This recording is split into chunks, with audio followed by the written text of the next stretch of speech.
Hello guys, and welcome back to Joe's Ventures. And today we're doing part 79 of our Jurassic World Evolution 2 mod spotlights, where we take a look at some of the wonderful mods people have been making and compare them to their real life fossil counterparts. So today we've got a very interesting assortment. We've got a few new animals. We've got Masato remaking a lot of his older mods, so we're going to have a look through those new updates as well. We've got a couple cool new species, especially with a couple mammals as well, and we've got a couple big predators that I'm really excited to talk about as well. So I'm really excited to get stuck in this one. So I'm going to be starting off with one of those earlier mods that have been remastered. We've got Tyrannosaurus coming to you from Master Dude.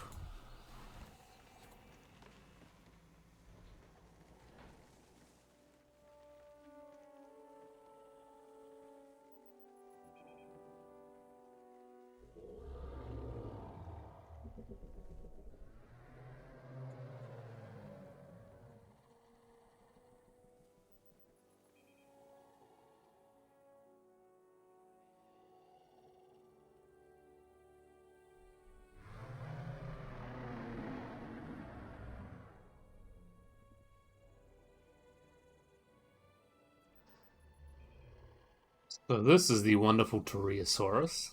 I like the other one with the dark colors, but they're all actually pretty good. We'll have a look at this guy. So this is Tyrannosaurus, as I mentioned. Let's get rid of that. So this name means Terria lizard, as it is a genus of sauropod dinosaur and is known from a single fossil remains, and that shows the species Tyrannosaurus riodevensis, and is from the Cameroonian age, so that's Cameroonian, so about late Jurassic. Villa de Estop Formation in Tyrol, Spain, so that's kind of where it gets its name from. So, in terms of its size, it's actually believed to be the largest dinosaur ever found in Europe and among one of the largest dinosaurs known. So, that's one of the reasons why it's really interesting. And we'll get to the other reasons later. So, and it was originally estimated to be over 30 meters long, or about 98 feet long, possibly between the 36 to 39 meter range, or about 118 to 128 feet in length, and weigh between 40 to 48 tons, which is kind of what it was for the time. Modern estimates have shrunk it down a little bit in terms of length, but it's actually beefed it up a bit as well. So the most recent estimate suggests that it was between 21 to 30 meters long, or between 69 to 98 feet long, just shy of 100 feet, but a comparable weight of 30 to 50 tons, so it was a little bit heavier than you initially thought. The length of the skull itself is about 70 centimeters, which is not too large. And according to paleontologist Louis Alcaja, that's because the larger head might have caused Tyrannosaurus to break its neck. So it doesn't have a huge head compared to, or even for sauropods, they're known for not having very big heads because they've got long necks, but this one had a notably small head, which is very interesting. So phylogenetic analysis suggests that Tyrannosaurus lies outside of Neosauropoda with a nucleid, which is only its own and a few relatives of Tyrannosauria, where it's got a name after it. The clade was named after Tyrannosauria, Taurus, together with Loshenosaurus and Gavallosaurus. So this animal is known from fragmentary remains. So the animal includes like an articulated left forelimb, skull fragments, teeth, vertebrae, and ribs that he found in the terrestrial deposits of the Villa de Ashbelago formation of Rio Deva in the Teruel province, Spain. There's also a forelimb from Portugal that has now been ascribed to Zebi, so ZBY Atlanticus. And the type species Tyrannosaurus riodevis was actually described by Rodo Torres, Columbus, and Alcala in 2006. And then in the early 2010s, excavations were made east of Madrid to uncover the most complete fossil of such creatures in the whole world. So this is actually quite well known, considering it's a big animal that fossilized pretty well. But yeah, really cool. Nice to see some updates. As you can see, it's quite big, as I mentioned, up there with some of the bigger dinosaurs. And what really makes it interesting is that it's so big, but it's not related to any of those really big clades, like titanosaurs, which are famous for getting huge. So they were huge on their own, which is really cool. And you can see some of the changes here. Much longer tail, fits a little bit better that Tyrannosaur anatomy. So yeah, really cool. And yeah, doesn't have the right feet, but that's Master Dude's thing in general. He likes to keep a little bit more JP style, but still awesome regardless. A cool species that I get to talk about. So anyway, we're going to let you run off and do your thing, you two. Just make sure you're out of the way for our next animals. So next up, our next one was done by Netraptor, JWE2 and Gonjera Chief, or how do you say that? Gonjera Chief. We've got Gyptosaurus.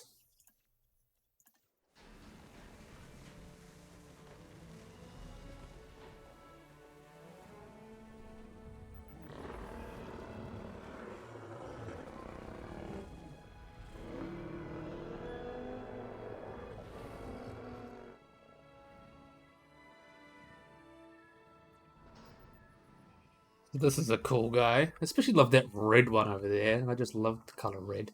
Such a nice color. Anyway, so this is Gyptosaurus, which means hooked-nosed lizard.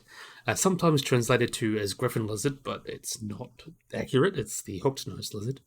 These guys are a genus of duck-billed dinosaur from the late Cretaceous, about the later Centonian to late Cambrian stages, was between 80 to 75 million years ago, from North America.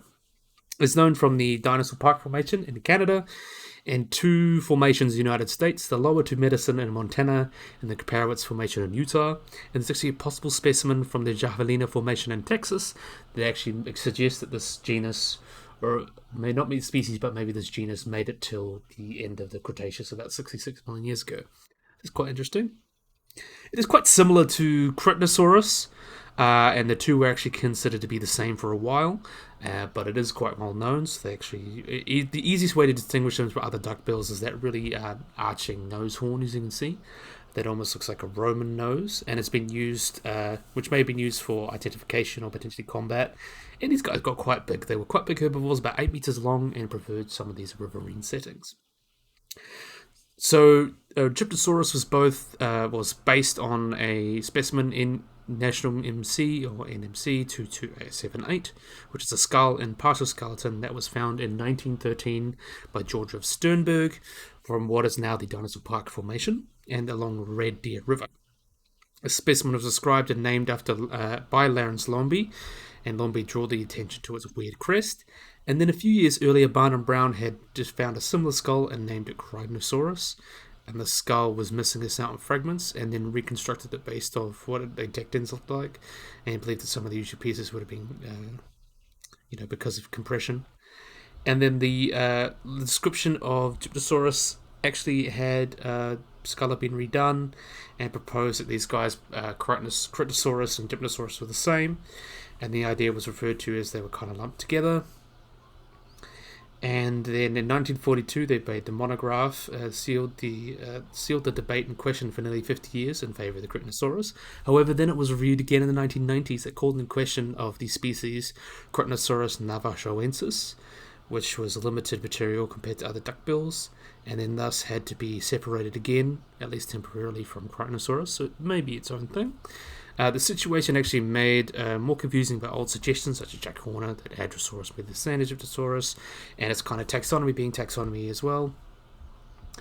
And there's also further research suggesting that there was actually quite complete skeleton, a partial skeleton, and a second complete skeleton from Montana, and actually changed its position back to being Gyptosaurus in print, and And then the future evidence suggests that there's actually a second species. So there's kind of two species. There's a few different species known. There's Notabilis, Latidens, and Monumentensis. But these guys are from Montana. And the other one, Monumentensis, is from the Grand Staircase in Utah, the Comparabits one. And there's a potential one, as I mentioned, from Javelina Formation that is indeterminate remains. That could be, it's like related to them, and it's probably like more similar to species of like Cretasaurus, but it could be a potential fourth species or fifth species. But yeah, you'll get into that.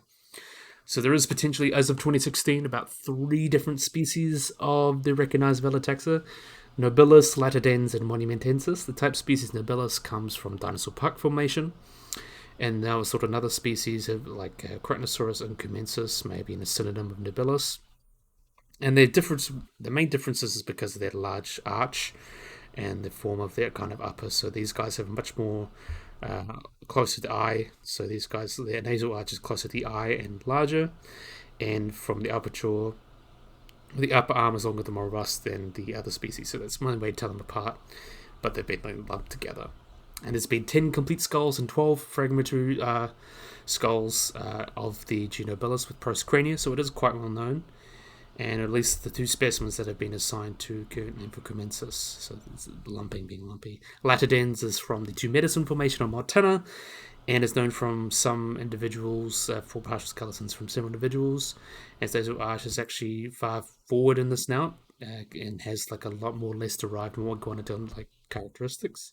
It was originally the informal name Hadrosaurus was given to the species, and was earlier unused name until it was linked onto Junctosaurus. And then Monumentensis was described in 2008, and is from the Javelina formation. No, not from the Javelina, from the Caparowits, which is quite interesting. And these guys, there's the fourth species, Alisane, is unearthed from the Javelina, but it's thought to be an undescribed Saurolophine. Maybe not one of these guys. Its identity is kind of a little bit more up in the air, you could say. So these guys were hadrosaurs of typical size. One of the best specimens of the genus was a nearly complete type specimen. It's about 8 meters long, and they're also known from best example of skin impressions. So these guys had several types of scales. They could do pyramid scales, rigid scales, all sorts of scales that got up to about 3.8 centimeters, or just over an inch and a half long. And they had like uniform polygonal scales and things like that. So we have a pretty good idea. And they also had, we know that they had this row down the midline. So it gives us we actually have a pretty good idea of what these guys looked like in life, which is pretty cool. Other species have been described about 7.5 meters long and about 2.5 tons for latidens, and the other two species are a little bit bigger, about 8 meters long and about 3 metric tons. And the main way to tell the three species apart are differences in the skull and lower jaw. Mainly different, the neural arch is kind of different in these three different species that kind of tell them apart.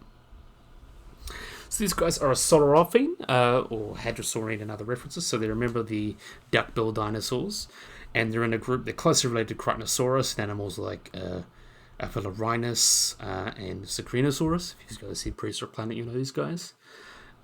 These guys are once thought to be Tethys hadros, were supposed to be in that group, but it's actually not anymore. But they're in the group. This equivalent now is this species or family group is Cryosaurini, and they were kind of thought to be synonyms, as I mentioned. But now recently, Dinosaurs is kind of considered to be its own thing, and probably will likely stay its own thing for a little bit, as there's so many species described. So not too different from other species of hadrosaur. They would have been bipedal / quadrupedal eaters, eating plants. They had large dental batteries to chew up all that food that they eaten. And like other biped dinosaurs, they only existed for part of that duration of the dinosaur park formation. So these guys are typically absent from the older or upper parts of the formation, which are younger. And then kind of these guys would have been a little bit more like in the older ones. They seem to prefer those riverine settings. And those nasal arches, which are really interesting, they believe to have some sort of social function, or like sexes, between the sexes, or like species rank, social ranking, things like that. And they may have used like contents, having inflatable air sacs to signal, or would have just been keratinized skin, or like a cartilage potentially. So they would have had some sort of display structure to display to females. Very interesting. We know from the Caparowits formation they lived between 76 to 74 million years ago in the Caparowits. This would have been right along the western shore of the Western Interior Seaway, where they would have lived in a lot of wet environments like bogs and lakes and things like that. And we've found, as I mentioned, there's a lot of animals from those formations that are found with some animals like Ornithomimus, Albertosaurus, Parasaurolophus, Utaceratops, Cosmoceratops, and all those cool animals. And it was a really rich ecosystem filled with all sorts of mammals and amphibians and crocodilians and things like that. So that's really, really cool. But yeah, really, really awesome guy. We love Netraptor and Trippy and Gojira for giving us these guys because they are quite cool. I love the colors on these guys, and they've got the right feet, I think. Yes, they do. Yes, they do. Yes, they do. So yeah, this is pretty spot on. Another good one. I especially love like the skin on this one. I think it definitely came out rather well. Okay, so let you run off and do your thing. Now, next up, we've got another one from one of my favorites. We've got a Hawkowl1215 giving us a really cool dinosaur that I always love and I've wanted to see for a while is Scelidosaurus.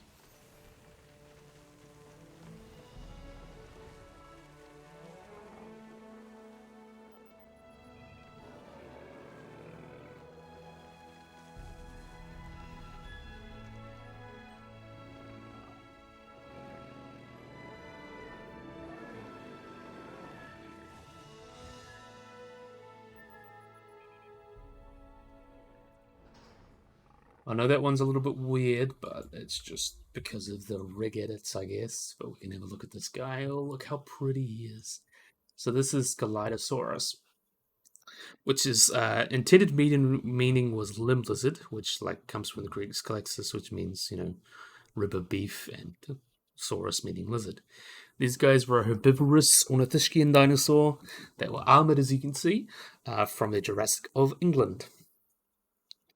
So, in terms of its kind of story, it lived in the early Jurassic during the Cenomurian and Plagiarisbanian periods, about 191 million years ago, so right at the beginning of the early Jurassic. And is for the time and related genera lived around the Laurasia, which is kind of that supercontinent. And their fossils have been found in the Charmouth Mudstone Formation in Dorset, England, which is known for excellent preservation. It's actually one of the earliest known complete dinosaurs, so we do have a pretty good idea what this looked like. And actually among the most complete dinosaur known from the British Isles. And then a modern description in 2020 actually gave it a good description, so we have a really good idea what it looks like now. And after initial finds in 1850, comparative anatomist Richard Owen named and described the species Kaleidosaurus in 1859, with only one species, Scelidosaurus hammersononi, named by Owen in 1861, and is considered valid today. There were other species described and kind of considered in 1996, but this is the one that's kind of survives, These guys are quite cool. So a full-grown Celosaurus would have been relatively small and compact compared to most non-avian dinosaurs, but was medium-sized, about 4 meters long, or about 13 feet. Estimates like Gregory S. Paul given about 3.8 meters, or about 13 feet long, and about 270 kilograms.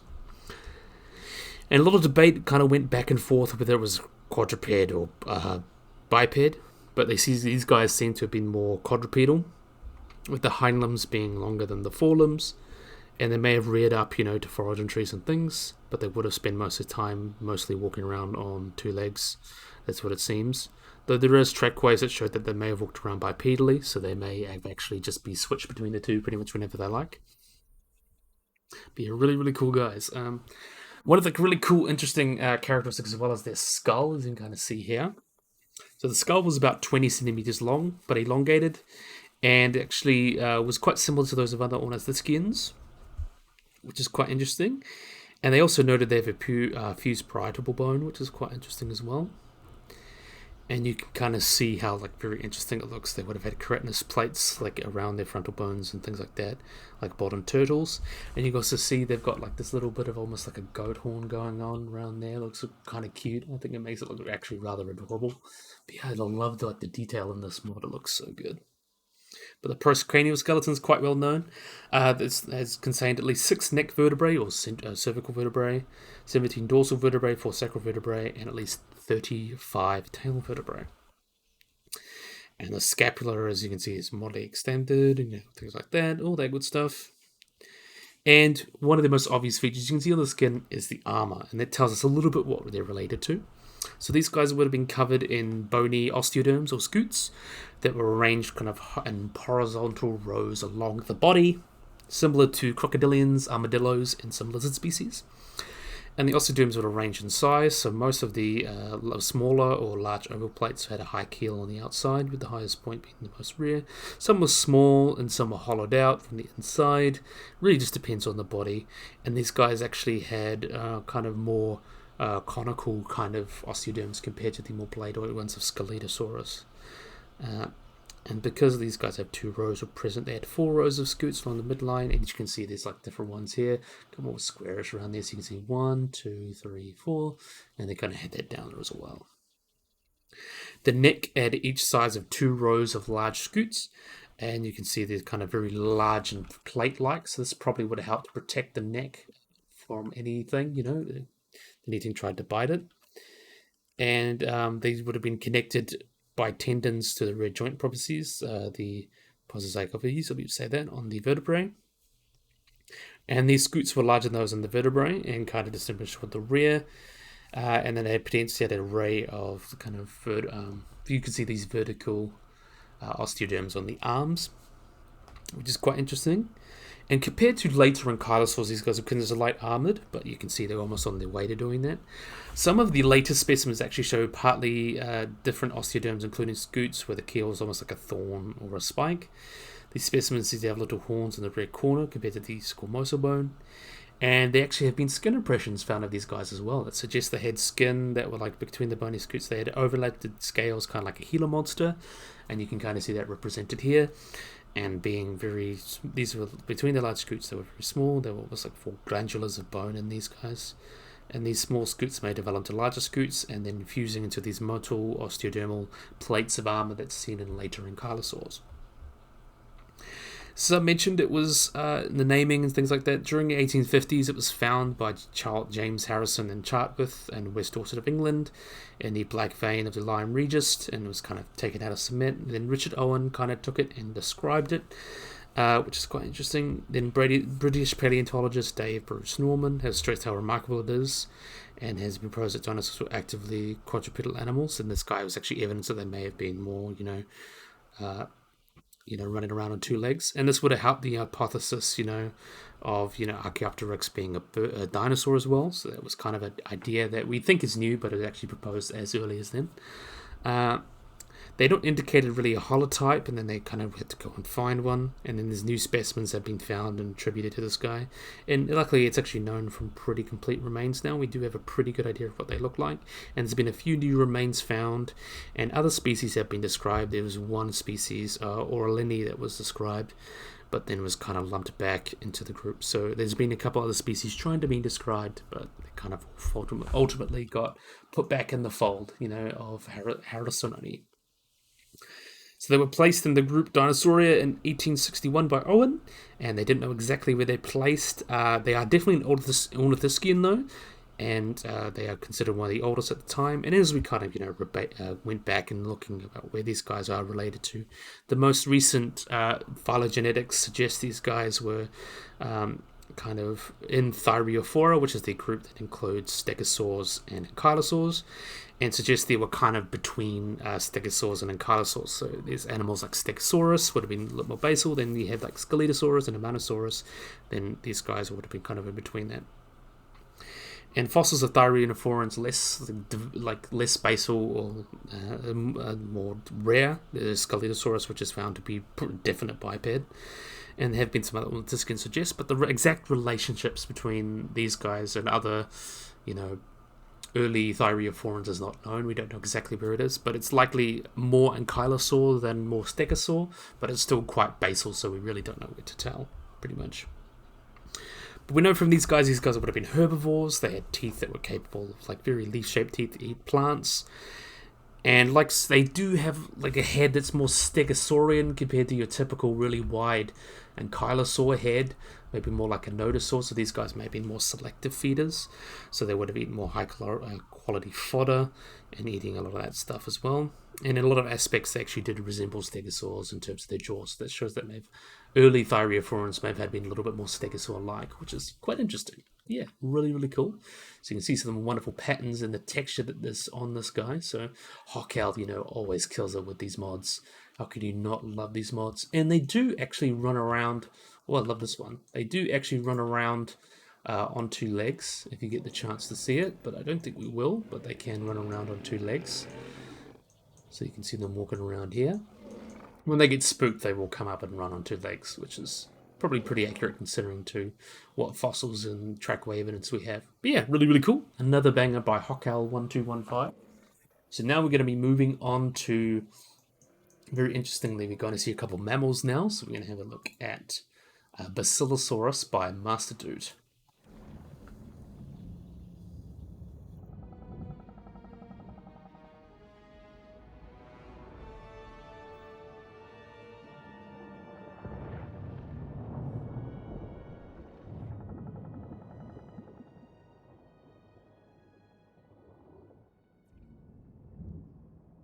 So here we've got Basilosaurus, or the king lizard, and it's not a lizard though, it is an ancient whale. We'll get into the story of why it is considered that. So you've posed perfectly for me, so let's have a look at you. Beautiful guy. This is definitely a much nicer one, I think, compared to the original that was based on the Chronosaurus. This is a new model. I believe this is based off another model of Perucetus, just like lengthened a bit, though the original model has been put in the game by Viral Cyclops. I hope you release that Perucetus. I love an example to talk about it in the game. But anyway, this is Basilosaurus, which is king lizard. These guys are a genus of large predatory prehistoric Archaeocete whales, so it is a very ancient type of whale that is found in late Eocene, so between 41 to 33 million years ago. So in terms of its entomology, there are two different species known. There's Basilosaurus psittacus and then Isis. So Psittacus was known from US and Isis is known from Egypt. And Psittacus is considered a type species, but I believe the Isis is a little bit more well known and kind of represented in culture. So the holotype was found in Louisiana, and vertebrae was sent to the American Philosophical Society by a judge, Henry Brun of Ostier Parish, Louisiana, and another one from Clark County, Alabama. Boss fossils were found, ended up in the hand of anatomist Richard Harlan, who looked at them and it was full of bones and the sea slide, things like that, and was measuring up and kind of had a look. They had looked at the sea monster, think what it is. They originally identified it with a wedge-shaped shell and different vertebrate of enormous proportions, and thought it looked very similar to those of animals like Plesiosaurus and Mosasaurus. So they then thought it would have been a large animal between 80 to 100 feet long, or 24 or 30 meters, and suggested they thought it was much more like a mosasaur than it was a whale. So they called it the Basilosaurus or king lizard. And looking at other specimens and finding the molar teeth, they actually found it was much more like a mammal, and then correctly associated with cetaceans, but he thought it was an herbivorous animal like sirenians, and then it was actually proposed that the remaining didn't really find Zingalodon centuries, which is whale-like yolk teeth, and Harlan agreed. So even though there is a better name existing called Zelugodon, because Basilosaurus was named first, it gets priority, even if it doesn't tell you much, even if it's completely wrong. It's not a lizard, it's a mammal. Because it was named first, it gets priority. Yeah, there's the other species, Isis, was found in Egypt. So these guys, I think it was 1879 it was found. A little bit more complete. And back then this was known as Zelugodon, before it was lumped back again into Basilosaurus. And they found in 1896, they found Zelugodon Isis in 1904, based on a partial mandible and several vertebrae, and described a skull that was kind of called Prozelugodon atrox, which is now known as Dirodon, and found teeth that were believed to belong to juvenile, and it was believed to be some of the most complete fossils before Dirodon was discovered. Until the 1980s, they were hoping finding more material, and they did find more material. It's actually pretty well known. There was lots of fossils found in forebears, and actually suggested that the reduced hind limbs on these guys was used for mating, so they would have been able to lock up to each other and mate, but we have no evidence of that. And in 2015, they actually found the first ever such find of Basilosaurus preserving the results of its prey and its stomach, which includes younger, things like Dorodon and several species of fish. And the whale skeleton also showed scavenging of relations of Cacaricles, Scoloveki, and other large sharks. And there were many dubious species that were kind of dreamed up, considered of Basilosaurus, but only the two have stood so far. A lot of them are considered nomen dubium because they weren't described with enough evidence. But a few are either described as other animals, they're given new genera, or just been, flat out rejected and just lumped into another species. But at the moment, we do have the two species, Psittacus and Isis. So these guys were actually one of the largest animals to exist between the KP extinction event and up to about 15 million years ago, when we started seeing more modern whales come around and reaching those sizes. They were quite big. They reached about 17 to 20 meters long, or about 56 to 66 feet, and weighed about 8 tons. But the Isis was a little bit smaller, maybe about 15 to 18 meters, or 49 to 59 feet, and weighed about 6 tons. And the main way you can tell them apart is their larger body size, but also they've got a very, very long body. It's very, almost stupidly long when you look at them. But their cranium is very interesting. They're almost halfway between becoming like a whale, but they also got a very, almost like a seal-like or dog-like snout. They didn't have a melon like a lot of modern whales do, so they didn't use echolocation. And you can see kind of their nose starting to, especially around here, you can see their nose starting to move to the back of their skull. It's kind of in between, not this front of the nostrils like most modern animals, but not quite between between the head, between the eyes, like modern whales. And they found the skull is asymmetrical like modern whales. These guys may have actually made some high frequency sounds, but it potentially would have been thought of not being present in Placetosaurus, but they would have been able to better hear underwater than a lot of modern, land mammals would. So they did have some adaptations for that. And some adaptations are actually some more similar as well. They have ears that are more similar, are more derived than early archaecetes. So these guys would have been able to, bear the use of water and be able to swim around a bit more, which is quite interesting. And they've got their hind limbs, so you can see these really small hind limbs down here. So there's a 16-meter individual found that had 14-inch or 35-centimeter long end limbs. The limited size is believed to be this vestigial because they were losing their back legs.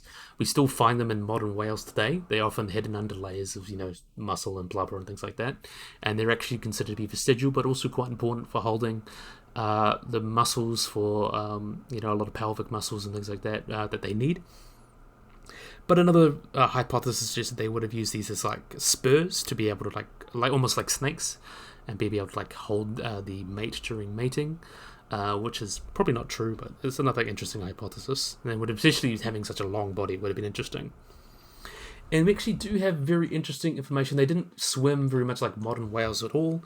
We actually have complete vertebrae of these guys. It's usually they had to 58 vertebrae.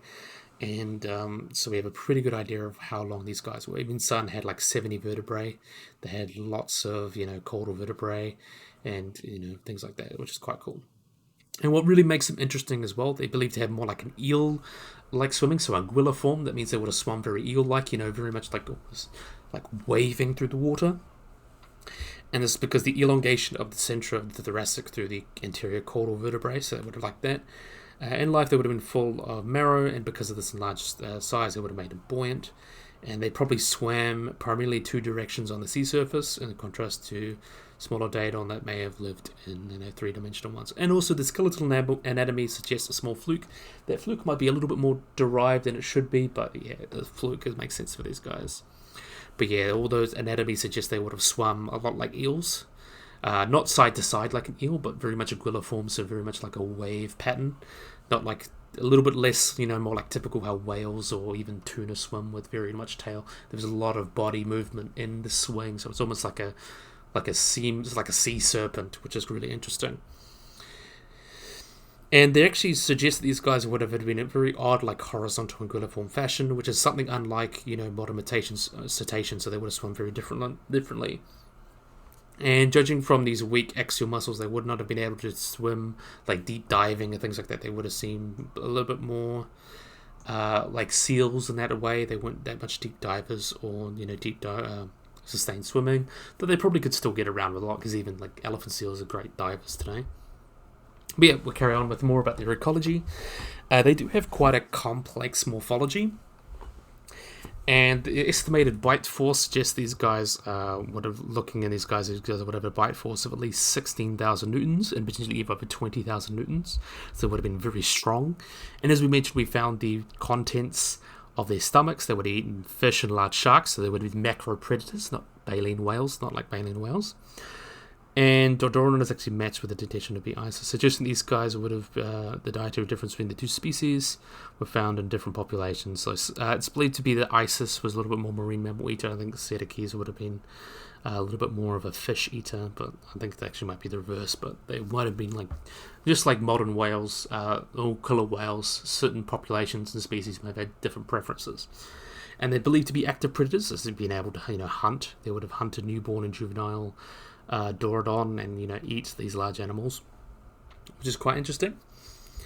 And they would have believed to be the top predator in their environment. They would have lived in areas with rich areas with lots of grasses, other types of early archaeocene whales, sea turtles, many species of shark, and potentially even primitive sirens like proto-siren, which is quite interesting. And in terms of their extinction, they're They would have gone extinct about 35 to 33 million years ago. We don't really know why. It's believed to be attributed to things like volcanic activity, changes in climate, meteor impacts, and things like that, so the world got cooler for them. And this may have disrupted, ocean circulation. It may have thus reduced the number of prey. These guys didn't leave any descendants along with the rest of the archaecetes. So the archaecetes went extinct around this time, and then more modern whales started to take over. And after the extinction, the new kind of currents, deep ocean unwelly, created a new environment that preferred more modern whales, and that's how they advanced and became a thing today. And in terms of classification, as I mentioned, they would have been the kind of the type group of Basilosauridae or Basilosaurinae that includes, Dolichorhynchops, things like that. And these groups were kind of considered invalid, and then Dorodon was actually considered to be once a juvenile Basilosaurus, but it's not really true anymore. These guys would have been in the group Saurinae, which is quite cool. But yeah, this is such an awesome animal. I just love this new mod. It really fits that anatomy quite well. And yeah, Viral, release that Periocetus, because I really love discussion. I'd love to discuss Periocetus.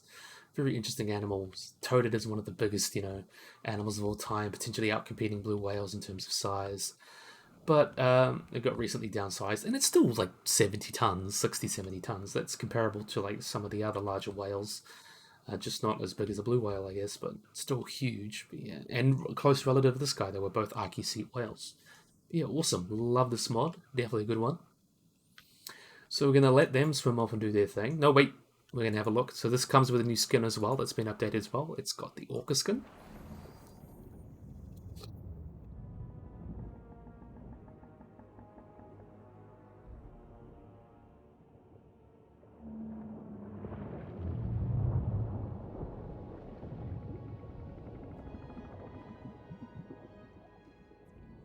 So this one is basically just, an orca. Very unlikely would have had this color pattern, considering its, different ecologies, things like that. The counter shading is something that's very common in nature, especially with marine animals, because, they can hide a lot better. You can see harder to see from the top and harder to see from the bottom. So yeah, something similar to this, you can see like the classic Walking with Beasts kind of color there is really cool. But it's nice to have another skin, another cool thing to have. You can see like that awesome, classic Walking with Dinosaurs color represented here. It is a really awesome mod, definitely a big fan. I just want that Periocetus. I really want to talk about Periocetus because it's just such a cool animal. But yeah, awesome. Great to see another great update because it's obviously a cool animal. But yeah, we're going to move on now. So we've got another really cool mammal we get to talk about. So this is Desmodus draculae.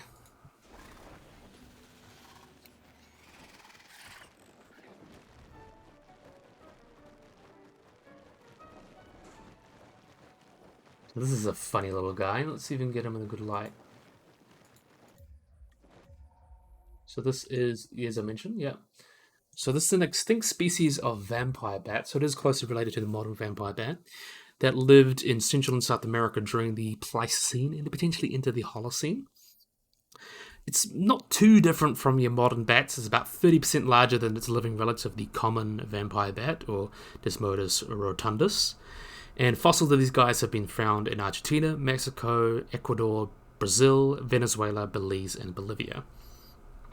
So most records of the species come from late Pleistocene, but there is a Holocene tooth that we'll get into.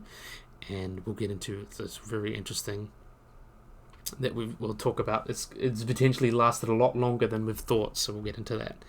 So the first species, or the first fossil, was found Cueva de Guanacho in Venezuela in 1965, and where he noted in 1968 this could have been a possible Pleistocene species of Desmodus. And then a formal description came in 1988 with the skull and postcrania of the type specimen. And the authors added that specific epithet, Draculae is the largest known Chiropteran vampire, so it's the largest vampire bat, it's the largest bat that feeds on blood. And it commemorates Count Dracula, the greatest human vampire. He was the OG, the OG vampire. And placed this novel species within the genus Desmodus, and often is originally called, or sometimes called, the giant vampire bat, just because it is a vampire bat, but it's just greater, so it's a giant one, it's bigger. It is the largest known species of vampire bat to have lived. Its skull was about 31.2 millimeters, or just over 1.2 inches long, and the humerus was about 51 millimeters, or 2 inches, compared to these modern vampire bats about 32 to 42 millimeters, or 1.8 to 1.7, 1.2 to 1.6 inches. So it's definitely marginally larger. Based on the proportions of its skull, it may have had a wingspan of 50 centimeters, or about 20 inches, and a body mass of 60 grams. So these are proportions actually equivalent to smaller megabat or larger microbat species. So it is quite big. It's up there with the larger bats. So especially for a flesh-eating, blood-eating bat, it was quite interesting. And its brain case was about 14.5 to 14.8 millimeters, or about 5.7 to 5.8 meters long, inches long, and about 13.4 to 14.8 millimeters, or 5.3 to 5.8 high. So it's biology. So it's very interesting why it came extinct as well. But most of the scientists believe that these guys would have been a little bit more specialized than modern vampire bats. They would have fed exclusively on megafauna. So others believe they would have preyed on cavomorphs. So that means they would have preyed, almost like exclusively on things like capybaras and things like that. Other prey items suggest there could have been camelids, deer, and many other animals. And we've mentioned megafauna, that could be ground sloths, big smilodon, glyptodonts, macrauchenia, a lot of the toxodonts, a lot of those really weird South American mammals, and even things like those extinct, I forgot the name of them, but yeah, those extinct mastodons. Cravonarius, I believe say that. That's the one of the couple species of, the one genus of elephant that got down to South America. Those kind of really large animals. Toxodonts, all sorts of those really notoungulates, animals like that. So they would have fed exclusively on those quite large animals, which is very interesting. And its habitat, as I mentioned, ranged from Mexico down into Argentina, and had been found in 6 caves total. The discovery of the vampire bat fossil in Argentina suggests they would have been, so the most point, about 600 kilometers south, indicating they would have been at least 2 degrees warmer than today. And there were no fossils to corroborate. It makes you believe it may have lived in Ecuador, French Guiana, and Guyana, which would have lived around, South America. So it would have been a wide-ranging species. So we kind of don't know much about its extinction, but it's thought to have died relatively young. So it would have lasted a lot longer than a lot of the other megafauna, species. And its bones have only been documented in recent surveys. However, it's assumed to be geographically recent, as some of its domains are actually not yet fossilized. And the date and reason for its extinction is currently unknown, but one hypothesis is to be because, they were highly specialized on these big megafaunal animals that I mentioned. All of those are really big animals like the toxodonts and the ground sloths and, the elephants and the macrauchenias and things like that, and toxodonts, they all would have gone extinct around 10,000 years ago. And relying on these guys, they would have gone extinct as well because they can't live, and they were unable to switch to those preys. Though there has been reports of large bats attacking cattle and horses that are probably exaggerated bat species behavior that have been recording this animal, but there is a small chance, this bat could be extant. I don't really believe it, but it's kind of weird why it would go extinct. You don't know why. If it feeds on cavomorphs, there's still plenty of capybara around, and there's still some large animals around, so I'm not entirely sure, but anyway. It actually is thought of culturally well to be like the inspiration for the Mayan bat god Camators, and could have inspired these legends through the Mura people, which are the indigenous people in Brazil that have been a blood-eating bat the size of a vulture. So that could be like a cultural memory kind of thing.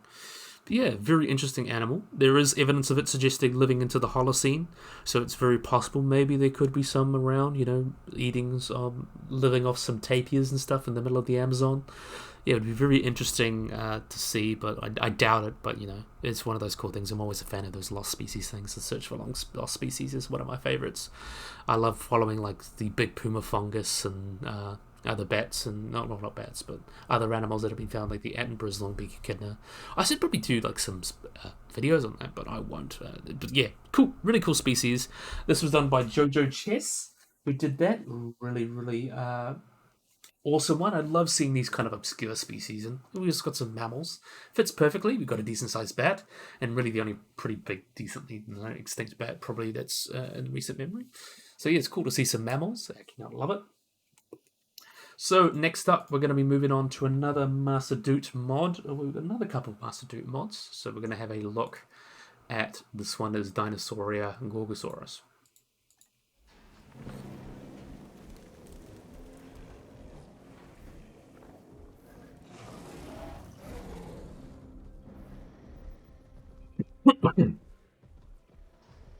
So as I mentioned, yeah, look at these cool guys. Sorry about that. So this is, I've already covered Gorgosaurus probably half a dozen times. We know Gorgosaurus, really cool, interesting Albertosaurian kind of relative of T-Rex. Would have lived with the Spletosaurus, things like that. Would have had a very interesting ecology. Anyway, this is the from Dinosauria. I believe this comes from Ancient Spring. A more ancient spring, I believe the short's called. So if you don't know what Dinosaur is, it was done by a really cool, I think Dead Sound is the YouTube channel. It's a series like small short films of paleo-accurate dinosaurs, a little bit more like story oriented. It was quite short, but they were bloody awesome. I really loved the designs and the stringent the accuracy. So it really told some really cool stories and some cool speculative things. It's really nice to see dinosaurs come to life. And Dead Sound has a very interesting art style that I do enjoy. I already covered the Setoxurina, but we've got here as well, we've got the Gorgosaurus. So this is how it fits in more Ancient Spring, I believe, after it kills, the mate for the Lambeosaurus in that episode. Yeah, you can see it's a really great job at like implementing that more cartoonish design into like a more realistic kind of design. And fits the Gorgosaurus anime quite well. So yeah, really, really cool. We'll let you run off and do your thing. Let me show you out of the way. So next up, we've got Soranopsis, also done by Master Dude.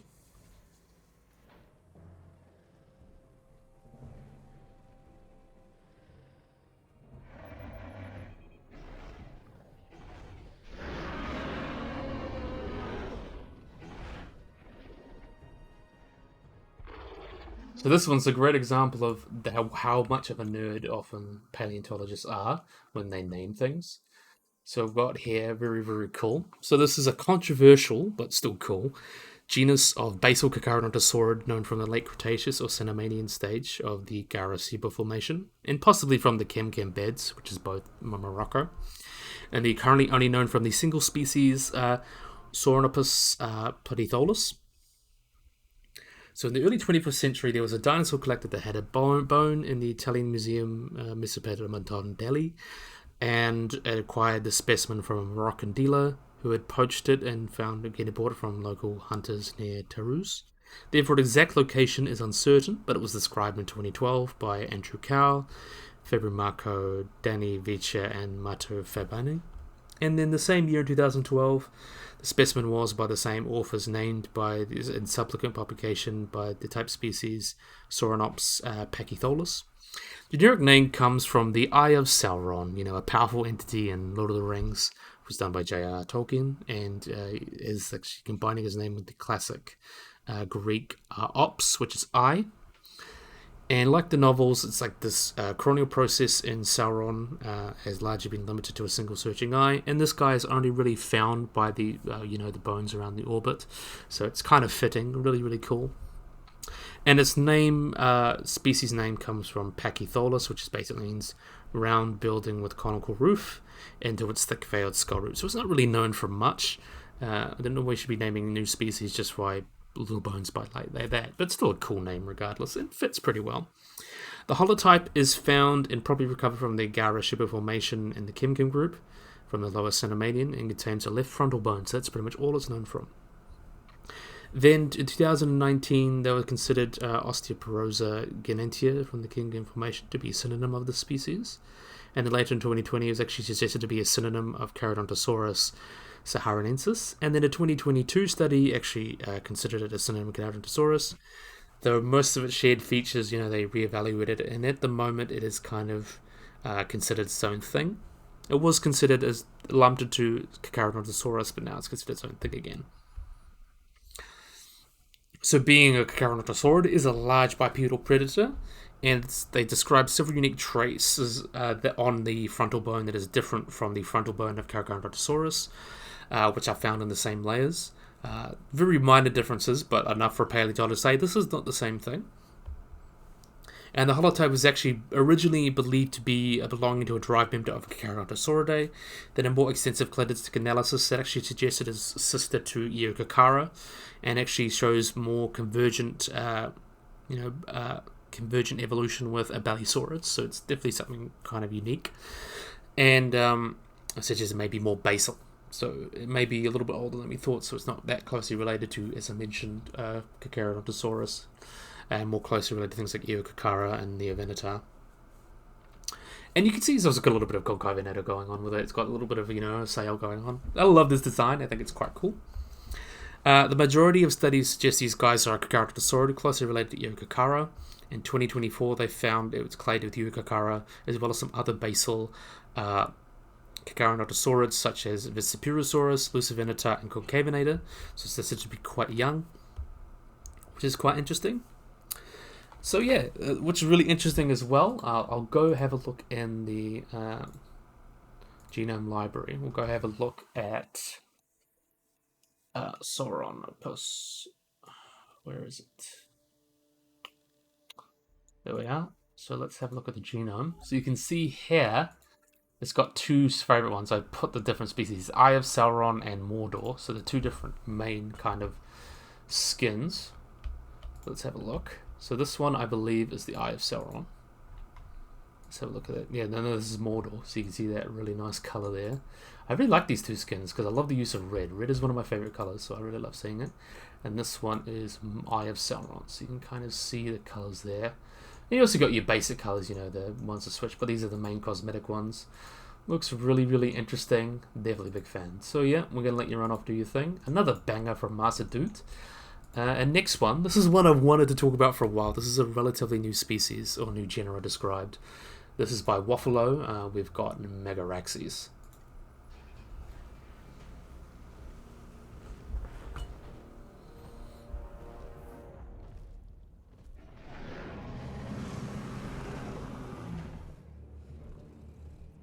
It's a very interesting guy.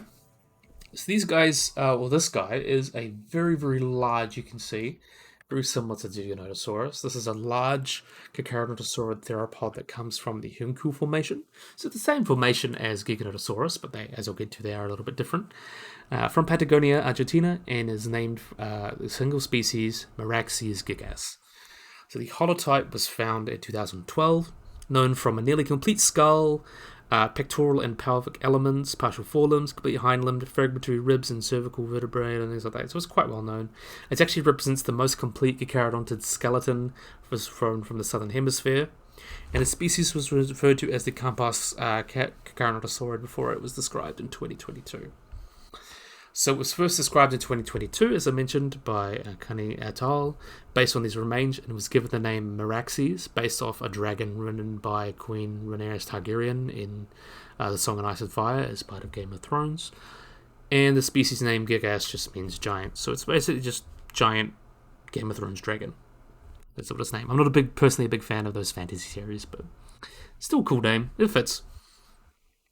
Meraxes is one of the largest known theropods. It was about 4 tons and suggested it had a body length of about 9 to 10 meters long. Up there with, animals like, Giganotosaurus and Giganotosaurus as kind of relatives. Tyrannotite's another good one as well. And its skull was actually quite long, about 1.27 meters, similar size to Acrocanthosaurus. And very interestingly, it actually has small forelimbs, and compared to its body size, it tends to be convergent with other Carcharodontosaurids, Tyrannosaurs, Balisaurs, and things like that. And very interesting as well, it had a second toe that had a large claw, almost very like a Serema, or, more famous example, like a Dromaeosaur. And a lot of people think, it's got a new killing claw, but it most likely would have been used for pinning down, when you're eating, pin down what you're eating, and, rip off the flesh. Though I definitely think it could have been used for kicking. Cassaroos have something very similar. They could have used it for kicking. Nothing wrong with that.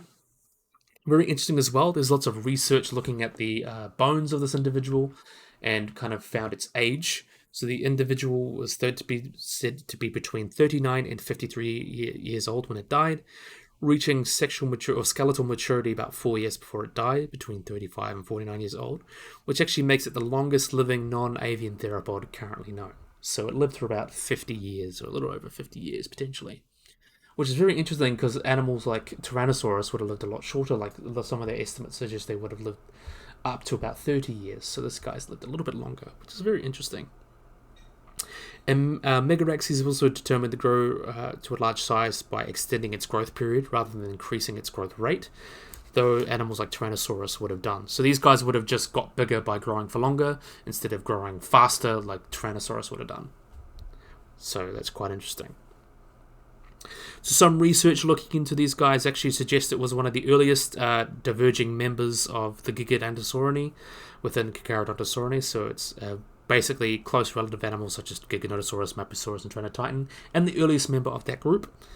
Though Cow as well in 2024 suggests these guys would have been, as I mentioned, within Carcharodontosauridae, but may not have been as closely related. They wouldn't have clade together. But those are still possible. It's cladostics being cladistics. And the fossil remains of Megaraxes were discovered in the Huncul Formation, and a lot of animals have been found. Things like Oviraptor Hunculosaurus, Scorpio venata, Cholacosaurus, Gilekileki Anaeroraptor, and Mapusaurus as well. Though Megaraxes is older, so it is found on older rock layers in animals like Mapusaurus, so it's very likely that they didn't coexisted. And the herbivores that it lived with Argentinosaurus, which is quite interesting, so it would have lived potentially with those guys, probably more accurately the ones that hunted them. Sauropods like Lemursaurus as well, Cassiotherma, Tyrannosaurus, and Tyrannosaurus, and some Iguanodontians. So it was a very rich formation filled with a lot of large sauropods, so these guys would have had a good time. So yeah, this one's a little bit of a remake as well. There's a couple versions as well. They've got like spikes all over them, but I decided to go with the basic one. Looks really, really nice. I'm definitely a big fan of this one. I love seeing Megaraxes. It was a dinosaur I've wanted to talk about for a while. And Waffalo, of course, did a wonderful job. So yeah, of course, Waffalo and everyone did a wonderful job. Master Doot remade a lot of his older stuff, really cool. Netraptor with his Dryptosaurus, Hawkowl, with his Scelidosaurus, very awesome mods. Yeah, all really, really cool. So, I really, really, really hope you guys have enjoyed this video. Hope you guys like and subscribe. Always remember to get the little bell icon to get notified of anything. So yeah, if you guys enjoyed this video, hope you guys like and subscribe, and bye-bye.